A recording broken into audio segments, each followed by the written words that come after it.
Glenn, welcome to the mom room. Thank you so much, Renee. Thank you for having me on. Appreciate you. I just want to make note that he has a professional microphone, and I was so delighted when he popped up on the screen because this is a Thank you. treat for me. Thank you. Well, I was a musician for a long time and I still make music. So I've collected a bunch of microphones over the years. You have all the equipment. Yeah, sometimes people pop on and they're like in their car on their phone. I'm like, oh no. Yeah. I've been that guy before, Yeah. younger kids, different situation. Now you're scheduled, you're on the schedule. My assistant plugged it in. I was ready to go. I got lotion on. I'm good. You're good. You're good to go. So, my first question, I'm so curious how you got started as a content creator Mm. and, building this massive following, especially on YouTube. Um, and then obviously your journey from that into writing a book. Like, what did that look like for you? Did you ever anticipate years ago that you would be doing this? Oh, it was a plan. Yeah. It was Really? 100%. Yes, a plan. At this time, I think it's 2015 in May. My birthday's coming up. I'm about to turn 30. Yeah. And so my wife is like, laying in the bed with me and she's like, oh man, I can't fall asleep. Tell me a bedtime story. I'm like, man, I am not. It's 11 o'clock. I just spent the whole day with the kids. I was a stay-at-home dad and an MC at the time. So I was rapping, traveling, when I could or whatever, and writing music. And she was just like, and I was like, man, I'm tired. I don't really want to tell you a bedtime story. I need a bedtime story. Yeah. And she's like, well, tell me your 5-year plan. And I was like, dang, I should have just told her the bedtime story because I didn't have a plan.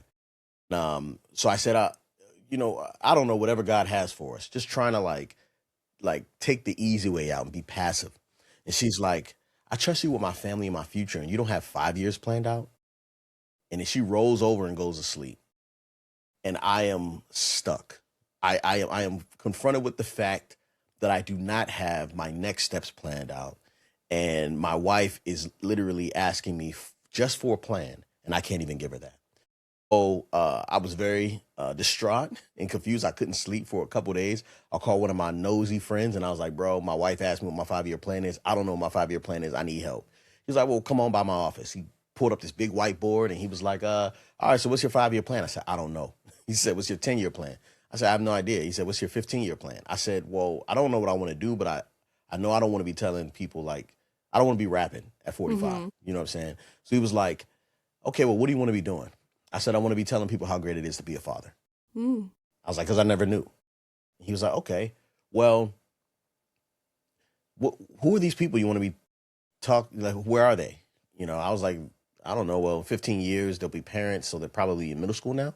He's like, okay, no, like where's their attention? I was like, Hmm. oh, it's on the internet. Yeah. He's like, okay, well, where at? Oh, I was like, YouTube, Instagram, Snapchat, Facebook, Twitter at the time. He's like, oh, cool. Well, how much money you want to make? And I was like, I don't know, $300,000 a year. That was like the biggest number I could think of. He was like, okay, how do you want to make your money? I said, I want to be speaking and writing books. Mm. He said, okay, how often do you have to post on this internet for 15 years to amass a following that would show up for your speaking events and buy your book? And I said, I don't know. So we just looked it up. How often should you post if you want to grow a following? And it was once a week on YouTube, 3 times a week on Instagram, once a day on Twitter. It was like all that stuff. And so we Yeah. just thought, okay, well, let's just work backwards. And I came home and I said, babe, I got a plan. And she was like, fine. And then I started to post October 19th, 2015. I posted my first video. What was that like? Like making because so many people want to create content and they're stuck. Like, did you find it difficult or were you kind of like a natural in front of the camera? Okay.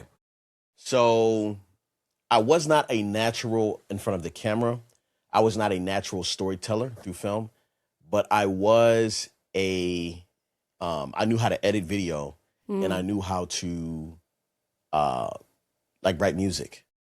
So I would say that I made the first video in I'm sorry, May, in the middle of May, and then I edited for like 5 months. I thought I was bad kind of perfectionist. I sent it out to everybody. I sent it Yeah. out to everybody. And the hard part was I didn't have a camera. Like I didn't have like a professional camera. So I have broken iPhones and like one GoPro Hero 4. And at the time, Casey Neistat was doing his thing. He was doing his thing, and he was like, it doesn't matter about your equipment. Story is everything. Yeah. I was like, that's all I need. Yeah. So I took these broken iPhones where the glass was broken, like the screens, and the camera still work, and I like position them in the camera and squish them on the headrest so they could see the kids while I'm driving. Oh, And I'll okay. cruise around the car, and I'd use the different angles for different shots. Everything was blurry. You know, there was no like dynamic range. Everything was overexposed. And I felt like it was the longest video ever, and it was like 5 minutes long, you know? But I put it through the ring, and I asked everybody like, hey, what part of this is boring? What part don't you like? And I got good feedback, and I put out my first video on October 19th, and I promoted it. Like, you know, I told everybody on Instagram, hey, I'm transitioning from MC to fatherhood content. Fatherhood, because this, like, being a rapper and you get older, the reason why hip hop is such a like a beautiful genre is because it's for the youth. But if you get older, you actually have to act more childish to get the consumer on your side. Right. So that's why we have people like Kanye still throwing tantrums. You know what I mean? No disrespect. Oh, I don't care. Disrespect. Man, I truly don't care. Why am I? Anyway, so when you start to rap and you get gray hairs and all that stuff, it's you know what I'm saying? It's a little bit different. You have to you have to upgrade yourself. So I just was like, man, how can I gain an audience and grow and show people that I still can rhyme, but I'm also growing as a man. And so I started to tell my story through that, and I would use the music in the transitions during the lulls in the video. Okay. So the music was like, you know, when we were in the car driving and, you know, we were dancing or playing and put like a montage. I can make my own music like that. I'm a really fast writer. Oh. And so that was kind of it, you know. And then the second video I put up went viral. And that's when I was kind of like, all right, I'm locked in. Once you get that one that does well, you're like, okay, this is what I'm doing now. Exactly. Yep. Yeah. And for the topic of fatherhood, because I know, again, people are like, what do I post about? Like, how were you so clear on that topic being your focus? Because you could have done it for anything. Yeah. Well, you know, it's all about finding a hole in a marketplace. Yeah. And even to this day, there's a lot of fatherhood creators. We still don't know what dads are thinking. You know what I'm saying? I think there's a real a wave and an influx of hearing men's perspective now. But back then, it was like, it was taboo even to be a stay-at-home father. Right. You know, stay-at-home father. And I'm realizing, oh, I'm not physically tired. I'm emotionally tired. I can't care anymore. I'm running out of those feelings. I'm at the end, my wit's end. And so those perspectives and those like whispers, I feel like God was giving me. I had to convey it, but I couldn't just convey it via my words. I had to show you why I was tired. Right now, when you hear the baby scream over and over and over again, I gave you food, I changed your diaper, I held you, and you're still screaming, I don't know what to do. That feeling coming from a man was different because people would be like, that's why moms need to be home. Well, you know what I'm saying? Like, where's the mom? Like, somebody come get this baby, right? And I'm just like, no, we have to figure this out. You know, we have to figure this out. And that was the work. And so that was the type of content I created. And I'd be like, well, maybe he's just tired. Maybe he needs to be tired. Maybe we should go to the park. Maybe I can, you know, play with him. You know, maybe I can cuddle with him in his crib. Like, I was trying to figure out everything. And the season, you know, was definitely like, you could see the gap in like, fathers aren't talking like this. And so I just was like, well, I'm going to be the guy. I'm going to be the fatherhood guy in 10 years. You know what I mean? And so that's kind of what happened. Yeah. Your book is called Father Yourself First, which is such a good title. Thank you. What does that title mean to you? Like, if somebody was like, well, how do I father myself first? What does that mean? Like, how would you explain that? Yeah. It's easy to hear the cries of your children. They even drown out God's voice. You can't see and hear the things around you because your family's so loud. So you care for them. right? You sacrifice yourself for them.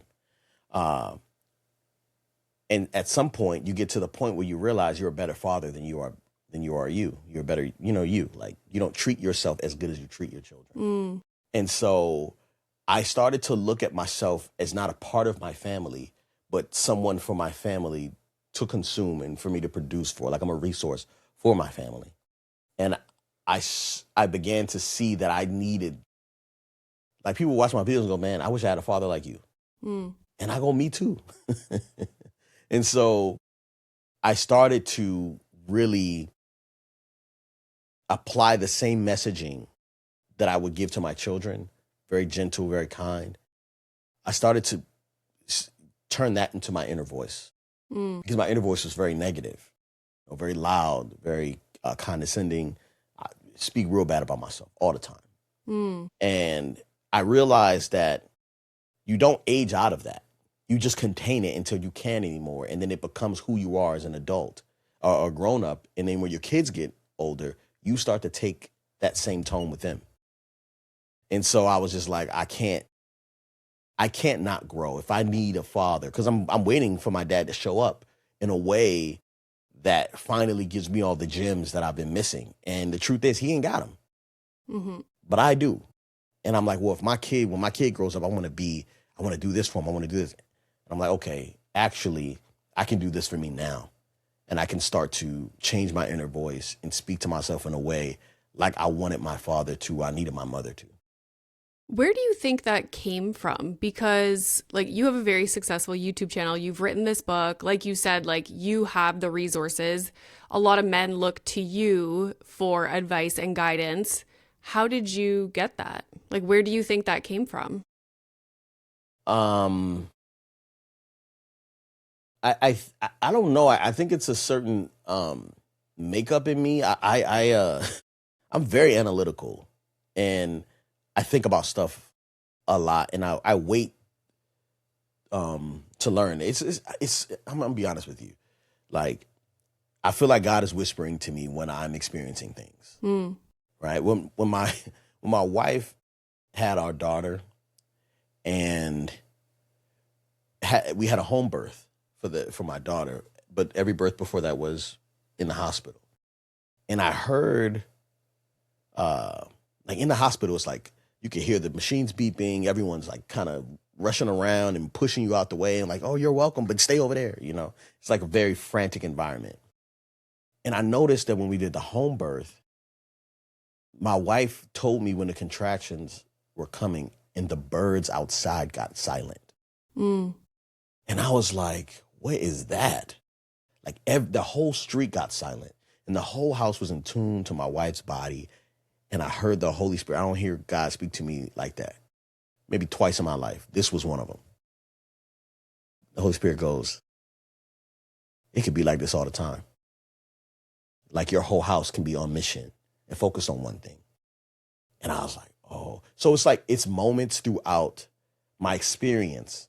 The wife I've been, the wife I chose, the children who, like, they tell me things and I listen, and I'm getting different messages, you know what I'm saying, on top of it, right? Because the issue isn't what's happening in the moment.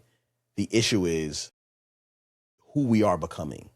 Mm-hmm. So if I react to my son's misbehavior in a way that shuts him down and makes him feel like he can't come to me, I am telling him that there's more freedom outside of my presence. And so when you grow up and you want to come home for Thanksgiving, that's probably a safer option for you to go to, because I didn't accept you when you were making these silly mistakes. And so I honestly don't know what it is. I want to say it was a course. I want to say it's something that I can give, but it comes from having really good community in who you choose as a spouse, really. I completely agree with that. Who you decide to have kids with is a massive decision that will impact the rest of your life. Yes. Was there, like, were you always that way as a father, or was there, because you said before, like, you had lots of negative self-talk. Was there anything that happened that kind of pushed you in a different direction and made you like father yourself first and like practice parenting in this way? Or did it always, like, were you always that way? Well, at first I was kind of like, well, I wanted the filming changed everything. Okay, Right. so Okay. filming the family. So I'm a stay-at-home dad. My wife's at work. I'm like, all right, let's go do something. Let's get the kids tired so they can take a nap and I can work on music. So I get in the car, I pop up the cameras, and my thought was, people need to understand dad's perspective. Men need to know what it costs to be a father. I'm going to show this from a father's perspective. But I get into the car and I rewatch the film, and you can actually see me reacting and then my son imitating me to a driver, my little bit of road rage. Mm-hmm.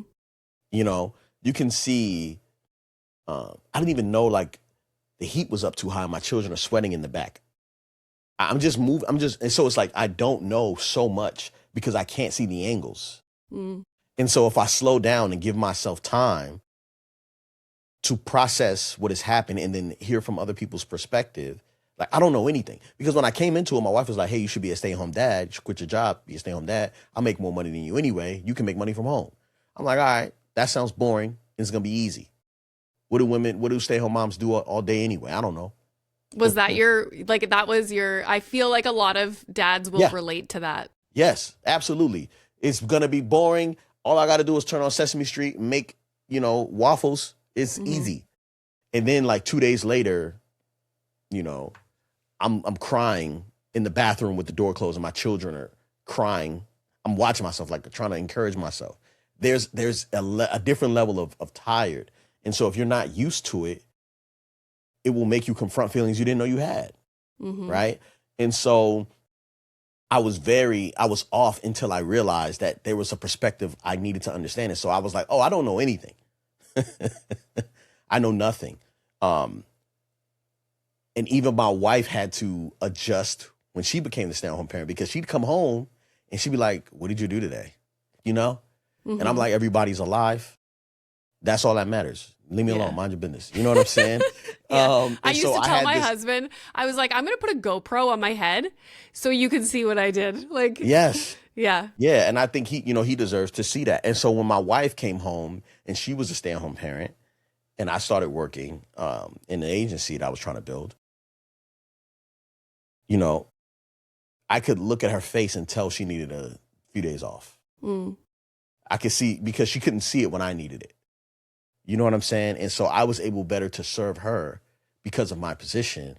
And so I operated differently because I knew differently. So I would say, no, I was not always like that, but it was the different perspectives and different angles that taught me that. That's so interesting. Because I started making content during the pandemic, my husband's a physician, so he was doing his regular job and I was at home. Milo was like 18 months at the time, and it was so hard. Like, I found the younger years to be really, really challenging. And when I would put out TikToks about like how difficult it was or whatever I was going through, a lot of the times it's men in the comments saying like, oh yeah, it's so hard. Like, why don't you go try working in a coal mine? You know what I mean? Like, can you talk a little bit about how, like, it's not necessarily, even though it is, like, physically demanding, but like the emotional, like, difficulty of taking care of young kids? Okay, so working in a coal mine is equally difficult. Maybe even more difficult in some ways. Here's where it's easy. You clock out.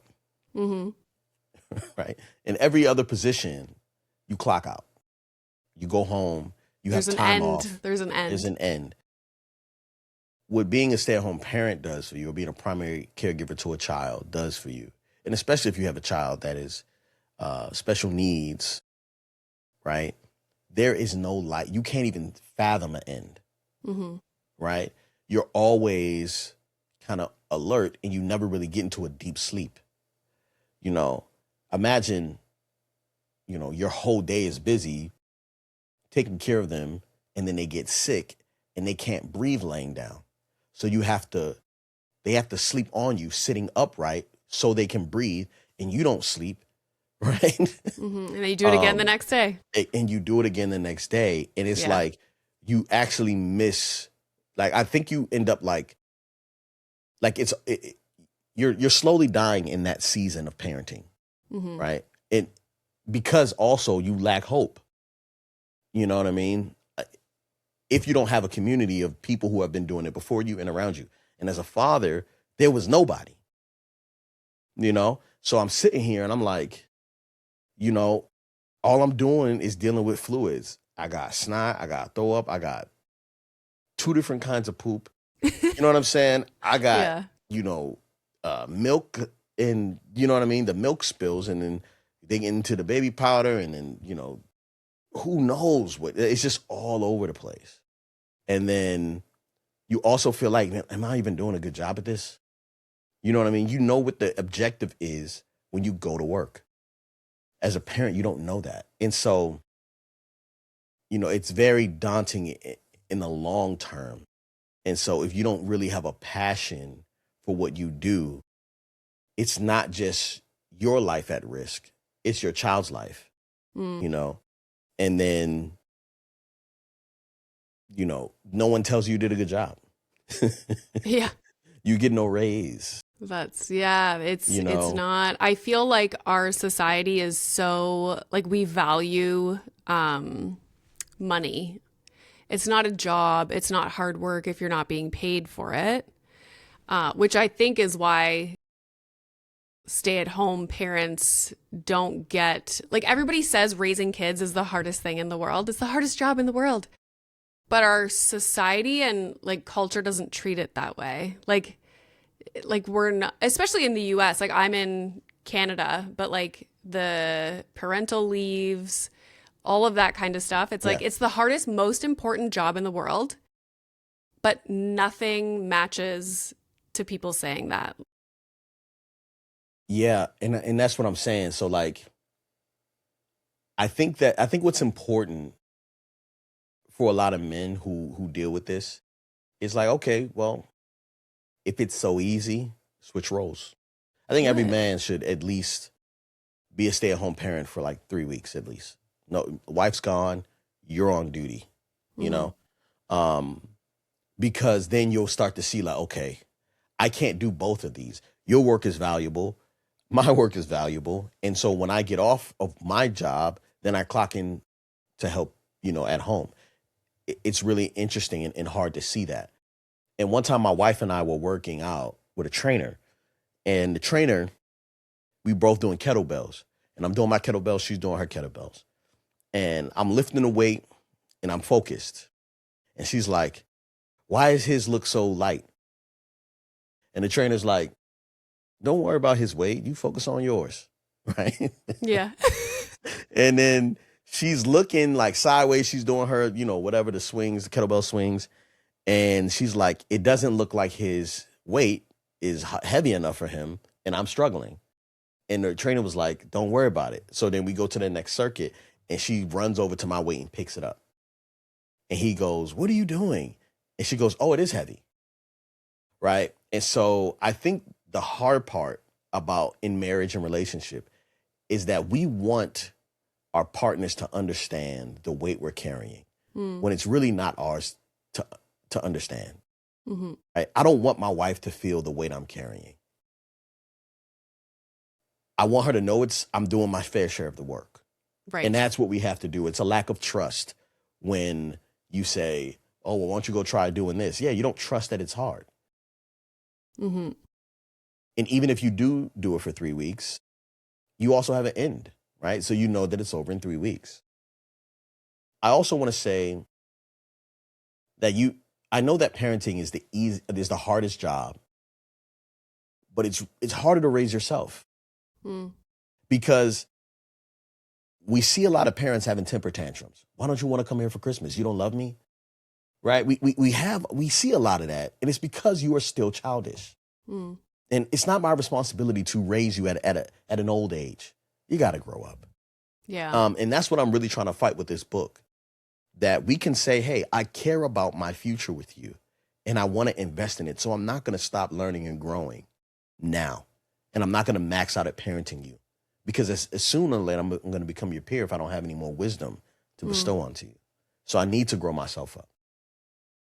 What was like in the early years, but also now, because a lot of your content is geared towards fathers and men, what is the feedback? Like, I'm just wondering, because I'm like a parenting, like I create a lot of mom content as a woman online. Yeah. And so I know the kind of feedback that I get when I talk about like parenting being difficult and things like that. I'm curious what your experience is with what people have said or what the community says. Well, I don't say parenting is difficult. I have said marriage is hard for sure. Okay. I just allowed them to make their own assessment. My content is very honest. It's not. I show the failures as well because I need you to have a really good perspective of what's happening here, and I want you to make the decision to not be a parent. If you look at him like, man, I can't do that. I'm so glad you showed me this because I can't do that. The feedback is, man, it's up and down. It's like, man, I haven't talked to my dad in 8 years, but I watched this video and it made me want to give him a call. Thank you so much. Aw. It's a 12-year-old saying, man, I never wanted to be a dad until I saw this. I can do this. Thank you. It's a person who's like, yeah, I was on my way to, tomorrow I scheduled an appointment for an abortion, but I just typed in, what is it like to be a dad? And your videos came up and I spent like 5 hours watching your videos and I canceled it. It's somebody else going, man, I thought I wanted kids until I saw this. I am not built for this. I am too selfish and I do not have it in me. I'm not doing it. Thank you. Yeah. It's all of that. And so I'm tired of people stepping into parenthood and marriage with this like whimsical like belief. And then they come in and they're kind of like, I didn't know it was like this. Y'all didn't tell me it was like this. No, I want to say, I told you. I showed you everything, right? I have to minimize myself. I have to, what's crazy? I have to minimize myself so much because, the cries of my children are so loud. My wife's voice is louder than my own voice. So I don't prioritize my own self. And that's why I'm like, nah, I deserve this. I need this time. I got to get away. And then usually I don't do that. I'm a sacrificial lamb for them. A servant leader is what I believe. And so there has to be a balance there. But because we don't know enough about fatherhood, men aren't even taught that. Right. It's either they're like completely selfish, don't see their family at all. And they're like, hey, boys night out, I'm gone. Video game, I'm on. Like we're just running after our own desires and chasing after our own. I'm drinking, I'm doing what I want to do, right? Or they're kind of like completely in service to their family. And I think there's a balance there to being like, no, what do you want out of your life right now? What's going to be good for your growth? What's going to be good for your future? What is your true desire? I had to tell my wife like recently, she was like, hey, I want to have people over every quarter and I want to have events at the house. And I'm like, well, that's cool. My wife, she has a book dropping next month. She's like, yeah, I want to have a thing for Valentine's Day. I was like, our son's 13th birthday is the week before that. You're going away with your friend that same weekend. I'm traveling out with our son. Then it's Valentine's Day. And then you have a book launch event in LA. And we haven't even talked about when we're going to record our own podcast. That does not serve us. I was like, I'm so sorry. We can't have people over. Well, you don't understand how much I need friends. That's not true at all. I know exactly how much you need friends. I just know I need you and you need you more than you need friends. Right. Yeah. And so, my wife was like, kind of upset at me. And then, because we've had this argument before and I was like, she was like, I was like, I really don't want you to accuse me of not understanding that you need friends because I've never stopped you from having friends.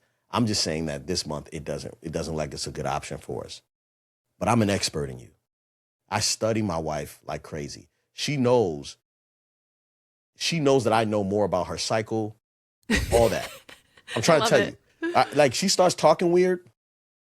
I'm like, why is she? I look at my watch and I'm like, oh, I Oh, go defrost the steak and I know it's coming yeah. because she likes red meat on day 2 of her Yeah. period, right? So like I'm in tune with her because God whispered to me, it could be like this all the time. Your whole Mm, house can be in tune, focused on one mission, right? And so I'm locked in that way. I also need the credit to be like, hey, you can trust me here, you know? mm-hmm. And it's really difficult to find yourself when you have chosen a life, and you have to find yourself throughout that, Mm-hmm. and father yourself first is that message. Yeah. So I was going to say, father yourself first. Who specific, when you were writing the book, who did you have in mind? Like, this is who this book is for and who will benefit from this book? I think the most important audience is for people who are interested in becoming parents, Mm-hmm. right?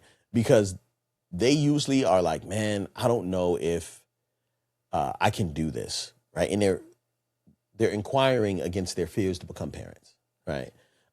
That's where a lot of the people who watch my content is from. But I know this is for, us fathers and aspiring fathers are going to probably feel it most because it's a fatherhood book. But it also talks about my childhood and the Mm. baggage I was carrying that I was given that I never sorted through and figured out what I wanted to take into my own parenting journey. And a lot of this was built from the violence I experienced as a child. A lot of the story, starts out there. Uh, I'm not gonna lie to you. Women have raved about the book. You know what I'm saying? I'm sure. I was just trying to support you in reading it, but it's done more for me. You know what I mean? Just as a human being, because I don't want to live in a place where I'm only serving people around me and not serving myself. Mm. Right? You deserve the fruit of your labor as well. And yeah, I think it's for everybody, but I did write it with fathers in mind. Mm. So a lot of the listeners of the Mom Room are obviously moms. Yeah. So if there's a mom listening right now who is thinking, my partner would benefit so much from listening to this conversation, from, checking out your content, reading the book, how would you recommend that they open up that conversation with their partner?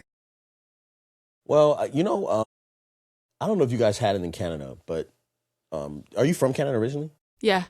Okay. So we used to have this thing called TJIF on Friday TGIF. night. Like, Yeah. thank God, Not, thank goodness it's Friday. yeah. Not Yeah. not the restaurant, but like No. it was TGIF, like the series of shows. yes. Like Family Matters. Like, yes. Exactly. I Oh didn't my know God. y'all had that up there. Okay. Yeah, we did. So people watch our content as a family. Mm-hmm. I would say that's a good place to start. Okay. It's a dope way to have family time. And to think about, man, sometimes I feel that way. Or have you ever felt like this? Or who do you think was right here? Like it's a good way to bond with the family. So we don't have that now. TGIF is gone. Yeah, We I are know. It's so all sad. individually algorithmed on all our streaming services. And so this is a cool way to spend family time together. I would start there. And I would also say that get the audiobook. Buy the audiobook and get them the Is audiobook. it you narrating it? Yes. I narrated Nice. it right here. Nice. Being interrupted by my kids like every 3 seconds. It was a nightmare. The editor was like, oh, damn it. Yeah. They're so kind and patient. You know what I'm saying? You hear the Yeah. dog barking in the background, the trash man coming. I thought I was so slick by having all these microphones, like you said. Yeah. They was not feeling it. Oh, So, God. but yeah, I think the audiobook would be best. It's homegrown. It's right from my studio. And I think that would be the best option because it is an easy listen. And I think men are going to relate to it a lot. So I would just say get your husband the audiobook and tell him hey, this is a great way to start the year. Mm-hmm. Yeah, I like that. Use the new year. Exactly. That's a good way to get in. Yes. If there was like a piece of practical advice that you could give maybe a new father who was experiencing the things that you were talking about, like the negative self-talk and almost feeling like they're losing themselves in fatherhood. What's a piece of advice that you would give to them? Okay. So I would say accept the invitation. Mm. Accept the invitation. A lot of times in every stage of fatherhood, there's a dad who may be a part of a community. I think, you know, probably like 2/3 of fathers feel like they don't know what they're doing and they're off and they're wrong. Sometimes it's because of parental gatekeeping that like kind of moms enforce, like, hey, you don't know what you're doing. I'm going to take over. I don't trust you. Right. And there's another thing where it's kind of like, well, I'll just wait till he gets a little bit older and interested in the things I'm interested in, you know, or I don't really like the crafts that she's doing. I'm going to wait. I'm going to, you know, maybe she'll like basketball, or maybe she'll watch the game with me, or maybe she'll like to drive in my truck. Sometimes there's something happens when you accept the invitation from your child. And that can be as, you know, as soon as they're born, right? Moms have this really great advantage because the baby's born from you, and you get to connect with the baby from 9 months. And we kind of get this like crash course, like, here's how you hold them, go. Mm-hmm. And sometimes it's really awkward. Like, what do I do? How do I? And I think that right there is an invitation to just be present and marvel at what you and your spouse have created, you and your partner have created. Gaze into the eyes of something that was for you to steward, right? And connect and be still. During that time, you learn about Sabbath, you learn about rest, you learn about breath cycles. You learn so much if you accept the invitation. And sometimes that is just you turning off your mind, stopping work, being quiet, and listening. And if you're in Canada, probably got great parental leave. So that's a plus. Right? Soon after that, you know, like a flash, it will be time for Barbies. You know, I have a quick rule that I say. Every time I say no, I got 2 no's and I got to say yes. Right. So the best part is just say yes the first time, because you don't ever know what that third thing is going to be, that third question. And so, you know, that led to me letting my daughter paint my fingernails. You know, she said, hey, Dad, can I paint your nails? And I was like, dang, it's the third one. Okay. Now, very uncomfortable for me because I got really ugly fingers, and I'm also like always in front of the camera. And so she's painting my nails. She's like, what color you like? I want green. And I'm like having this thing with her, and she's just practicing because she likes to paint. And sometimes I won't let her paint because it gets too messy with regular paint and I can't chaperone her. So she was like, well, I'll paint you and you can watch. Right. Great. She's smart. Right. And so I'm like, all right, cool. So it was a quick way to connect with her. I watch her creativity go. I know my daughter. I learned so much about her. Watching her play, playing with her, my inner child comes out. Same with my son, my oldest, who's really competitive, wants to play all types of sports all the time. I'm like, he's like, hey, Dad, let's play one-on-one. I'm like, all right, man, what are we going to? He's like, 50. I'm like, I'm not playing you 50 points. I'll play you to 12. And then he's like, 50 full court. I'm like, Full court. you know, they want connection. Yeah. And that will help inform you about what's coming next in the next season, how to connect with them then. And then you can kind of tailor your interests for that. And how that looks, it just as an example, my son loves hockey. He watched Mighty Ducks once and bought himself a hockey stick, rollerblades, at 7 years old, and was outside in the backyard. Quack, quack, quack. And I'm sitting here like, man, if this kid don't knock it off, he's like, I want to go play for a rec league. So we joined the local rec league. He's inline skating. Loves the sport. Wow. Loves Are it you sure so you're much. not Canadian? No, right. Loves the Oilers. He's a Connor McDavid fan. Oh my gosh. Yeah, okay. He's like all into it. And I'm watching this kid kind of, and I'm not super interested, but I'm not pushing him away because it's not my business to do that. Right. Like, so I'm just watching. I'm like, hey, man, you know, and I'm watching how he's watching the game because of all the angles. I get to see it. Later on, I found out, you know, the NHL knows my agent. And they're like, hey, we take the Stanley Cup on tour. We're in LA. Are you close by LA? And I was like, yeah, well, I'm in Fallbrook. You know what I'm saying? He was like, well, they're like, well, can we bring the Stanley Cup by your house and make a video about it? Oh, So the Stanley Cup came to my house because of my son's interest in hockey, oh, I you love know? this. And Yeah. so I got a chance to explain to him because at one point he was like, look, man, I don't want to be on your videos no more.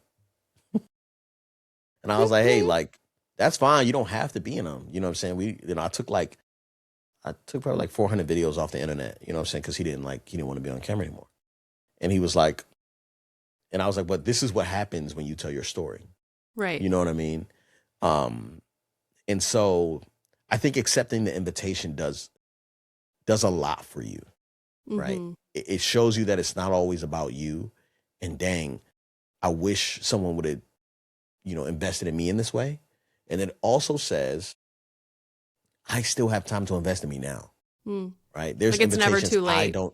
I don't accept invitations from myself because I think I have to work, Mm. right? There's dreams that I'm going to die with if I don't work, right? I was just reading Die Empty, and it's a book about getting out your dreams before you die, right? Like getting all your work out, your creativity. And he was saying like the most richest land in the world is the graveyard because everyone's, dead ideas are there. Mm. $1 million ideas are there. And so I think what happens is you start to parent well, and then you realize what you missed, and then you start to raise yourself. Interesting. Yeah. I can see that connection. Yeah. So when you look at how you parent, how do you navigate? Like, it must be upsetting for you to then realize that you didn't have that growing up.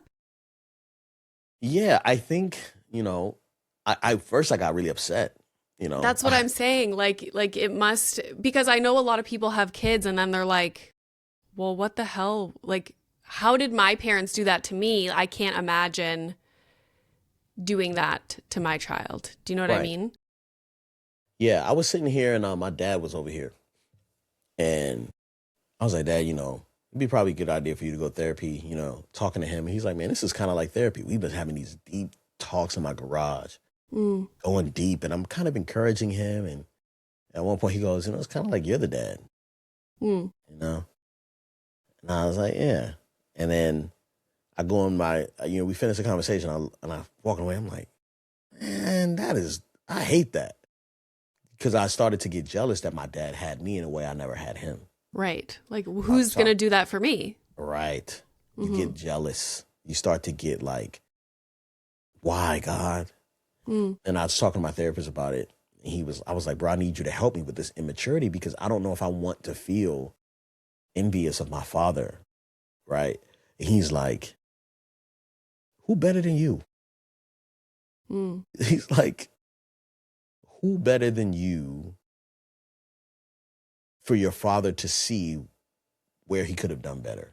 You know what I mean? You always have this point in therapy where you realize no one's coming to save you. Mm. And you kind of have to, do what you can in order to save yourself somewhat. And that's what the conversation was. It was like, I could be upset about it, but I'm not, that's entitlement. You know what I mean? And so my parents had a different set of issues. They were very young. You know what I mean? And I'm a father for a living, you know? Right. Like my interest is like, you're a mother for a living. Like you talk about motherhood, you know? And so of course we have an advantage when this is mostly our focus and we turn it into a business. And it's your interest. Like it's Yes. your self-learning, you're doing all the things. Like, Yeah. yeah, totally. And so I'm not, though I was upset, I'm more from a place of like, you know, one, I need my dad to grow, to continue to grow. Um, but also like, I feel way more equipped to help lead more people because of the position I'm in. Mm-hmm. So my dad never got the father that he needed either. Right. You know what I'm saying? Yes. And so I'm like, well, I'm not going to let myself miss out because he didn't get it. I'm going to do it for myself. I'm going to be even better for myself Right. than, his dad could have been to him. And I'm going to be better for myself than my children than I am for my children. Because at some point, your children are going to be like, look, man, I don't want to hear nothing you got to say. I'm off that. You know what I'm saying? I'm in college. I'm doing whatever. I'm following my friends or whatever. And so there's still opportunity for you to grow, learn, right? Create and love yourself better. And so, yeah, I just want to honor myself, Mm-hmm. It's such a good message. And honestly, I feel like women talk about this kind of stuff a lot, but it's not like men don't talk about things like this, like Yeah, depends on your they're, community. Yeah. yeah, like, and it's the way also I think like boys and girls are raised, like we're raised to be like people pleasers and like nurturing and not to hurt anybody's feelings. And I think boys are raised in a different way, but I do think like with creators like you and conversations that are happening more regularly now, like things are starting to shift. And like, I'm just hopeful that in the future, like boys are also raised with the tools and like the language and the like to even think about these things, It's difficult with boys, man. Like, I have one kid that is like, I need a hug. Can you squeeze me? Why did this happen? I'm upset, like fully in tune with his emotions. And I have another kid who's like, how many points did Steph Curry score last night? Like, this makes me feel awkward. I'm going to go and avoid this, right? It's just a different personality. Mm-hmm. What I'd love for my child to be able to do is at least be able to communicate how he's feeling, Yes. But a lot of that comes from having the tools to do that. And so it's there. I didn't get it until therapy. Like, I knew that there was more there, but let me explain this to you. And I was just telling my homie this yesterday.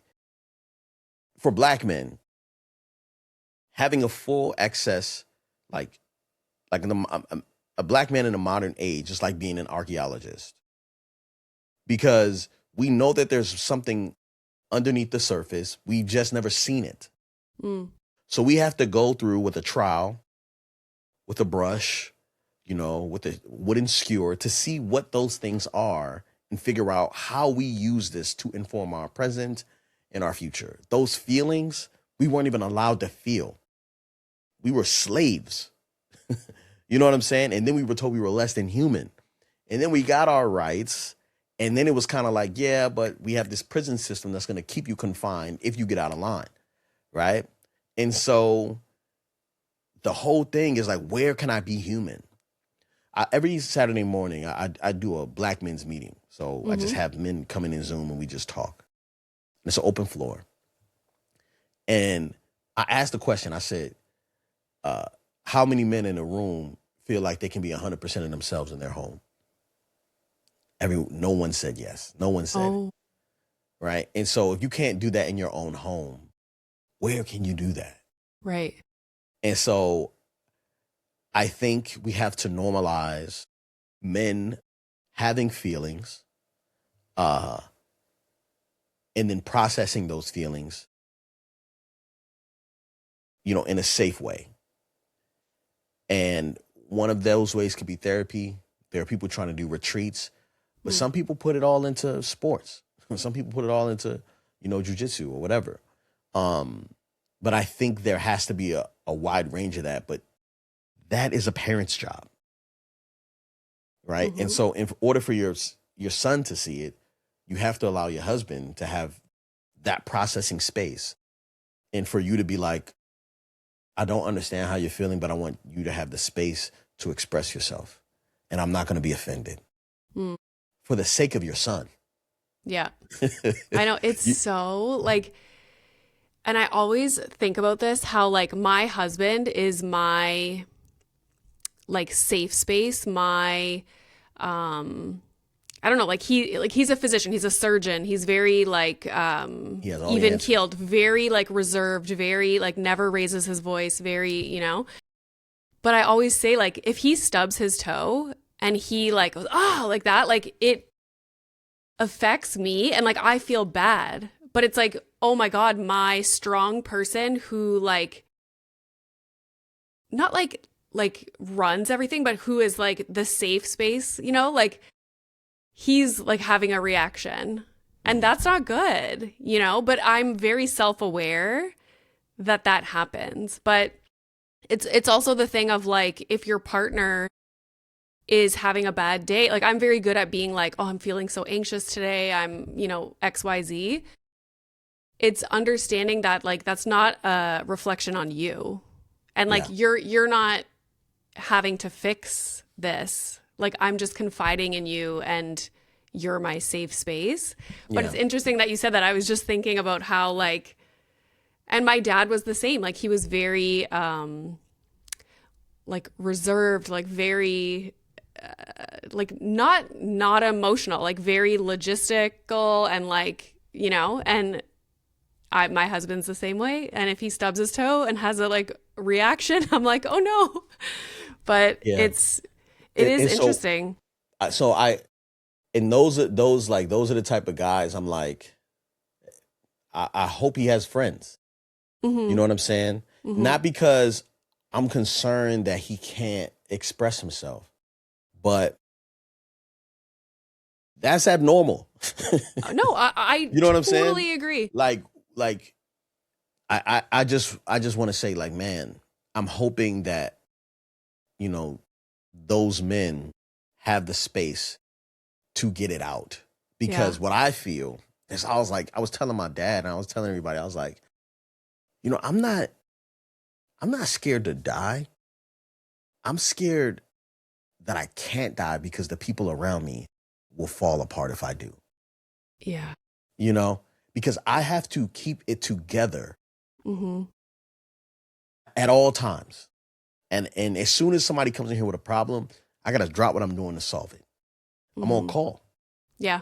right? And so it feels like what it felt like when I was a stay-at-home dad and I was trying to keep the babies from being sick Mm. and hold them upright. And I was telling my wife, I was like, you know, I'm supposed to make you feel secure, my wife, make my employees feel secure, my children feel secure, even my parents. Who's securing me? Mm-hmm. You know? And so that's when I had to get in a community of brothers. Mm-hmm. So is Who that who you would say? Like if I was like, well, then who secures you? Would you Yeah, say it's the group? it's the group. Saturday Nice. mornings. And it's, you know, a couple good friends outside. Yeah. Uh Kier Gaines, I don't know if you know him. He's a therapist, an incredible guy. Um, holds me well. My homie Kariga Bailey holds me well. My homie Ray Rock holds me well. There's a few people that hold you, but it's like, you know, in life, instead of trying to balance, you have to have moments where you're juggling and realizing who's going to uplift you, who's going to catch you, and who's going to hold you, Mm-hmm. right? It's a juggling act, and you have to have people in your community who can do that. Women, it's like you almost kind of come pre-programmed knowing that you need a network of other moms and women. Mm-hmm. So it's like, yeah, we're going to be friends for the next 20 years, most likely, unless you do something to piss me off, and then Mm-hmm. we may not talk to each other anymore. You know what I'm saying? Like, but I'll find someone else to slide right back in, 100%. Yeah. right? And so men are kind of like, what can I do to distract me from the life that I have? I'm gonna watch football. Mm. I'm gonna pour it into something that distracts me so that I don't have to feel it, Right. Yeah. you know? And so we deserve to feel that, but it's hard. So it starts with the moms Mm-hmm. because you don't want your son to grow up and not be able to express himself. So you have to give your husband the tools in the space to do that. Yeah. I'm going to Which, make him express himself but check this tonight. out. It's flipped now to being like, well, I don't want to have to mother my husband, right? Like that's the conversation now. Really? Yeah, big Hmm. time. Interesting. So there's a lot of like my wife. I can say I can be 100% of myself in my home, and that's new. My wife is interested when I'm, you know, when my sister passed away, 2021, of cancer. she felt grief and she didn't allow herself to grieve. She went away for 21 days in a silent retreat. We couldn't talk to her. I had 4 kids by myself because she felt the grief. You know what I'm saying? Mm-hmm. I let my wife go to grieve my sister. My sister. You know what I'm saying? Mm-hmm. And so when she got back and stuff started to fall apart with me, she recognized, she was like, oh, I haven't given you the space to deal with any of it. Mm-hmm. And her mentor was like, at one point I had told my wife, I don't trust you. You know what I'm saying? And she was like, your husband already has trust with women because his mom used to hit him. And, all the other women after that, kind of ruined his trust. But then the only woman he did trust, God took from him, his sister. Mm. And now he can't trust you. So the only woman to do that repair is his daughter. She was like, you need to get it together because it's not your daughter's job to heal your husband. Mm. He's got to do that on his own, but he needs the space to do that, And so when women also have community that adds value to their lives and holds them accountable, like it helps the husband, right? So we don't need I don't need a bunch of men telling me, oh man, our wives, my better half, and kind of saying these like weird phrases, happy wife, happy life, like all that stuff. Like it's very unhealthy. We need to be seen as human. I need you to be strong. You're the best player on my team. Mm. You are my greatest investment. How can I help you? I just want to be here. Do you need to be held? Do you need space? What do you need? That's my favorite term for a partnership, like a marriage, parents, is like a team. You're literally a team in life. Yes. Yeah. Well, I'm so happy I got to meet you, and we finally, I know we were supposed to record in December. I got bronchitis, but here we are. We made it happen. Thank you so much for rescheduling and being open to having me on. Oh, of course. This has been so great. Where can people find you online, and where can they find your book? All right. So Belief in Fatherhood is the YouTube channel, BELEAF in Fatherhood. Go there and be blessed. Be blessed by just seeing Black people living very authentically. On my Instagram, you're going to see all the links, Belief Mel, BELEAFMEL. You're going to see all of the links for my book, the men's meeting, the Black men's meeting I do. And also, if you have a husband in the States, I think they're going to get to Canada soon. DSSC. I just joined a network of fathers called the Daddy Stroller Social Club. And essentially it's men who are aspiring fathers or fathers at any age going on walks once a month in the local community. Oh, that's so nice. It is so incredible. The guy who started, his name is Calvin Bridgewater, a great person to have on your podcast because he didn't know that men suffered from postpartum depression after he had his child. So he started walking with a few of his buddies. And that turned into this whole movement. I think it's like 5,000 men across the country who go walking each month. Wow. And he focuses on men who are depressed. And we get out with our kids and we hang out once a month. And so I'm starting the San Diego chapter. I believe there's like 15 or 20 other chapters. But yeah, I would say definitely join them. And then, purchase the book, Father Yourself First, on audiobook, Amazon, bookstore, everywhere, Barnes & Noble. And also, if you hit the link in my description on Instagram, you'll be able to get a signed copy. I can customize it to you or to your husband. I love that. Yeah. Yeah, I'm here for you. And I'm grateful to be able to speak to you, Renee. Hopefully, if you need any thoughts or have any perspectives or want any perspective on what men are going through. Yeah, for sure. I can be a resource for you. But yeah, I appreciate you for having me on for sure. Awesome. Well, thank you so much. This was great conversation. Thank you.